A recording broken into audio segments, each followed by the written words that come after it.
ఆరిపోకుండా మన హృదయమే ఒక బలిపీఠం. కానీ ఈ హృదయం అనే బలిపీఠం మీద నిత్యము పదే ప్రార్థనలు ఆయన సన్నిధికి చేరుతూ ఉండాలి.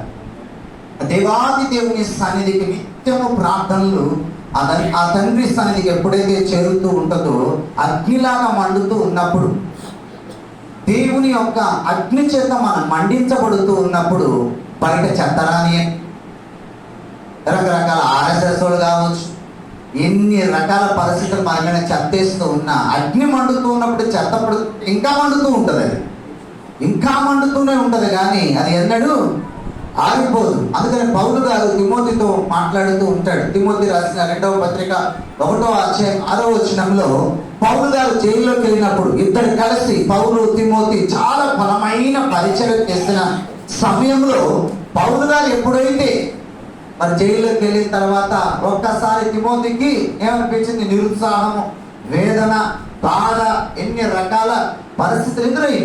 అటువంటి టైంలో జైల్లో నుండి ఒక పత్రిక రాసి పంపించారు.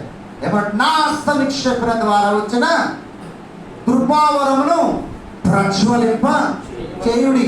మనతో ఎప్పుడు మన ఆత్మీయ తల్లిదండ్రులు కావచ్చు, ఆత్మ సంబంధమైన దైవజనులు కావచ్చు, అనుభవం కలిగిన దైవజనులు కావచ్చు, ఎల్లవేళల మనతో ఉండరు. జీవిత కాలం ఉండేది దేవుడు మాత్రమే. అందుకని మనకు దేవుడు అనుగ్రహించిన అభిషేకాన్ని మనం ఏం చేయాలా?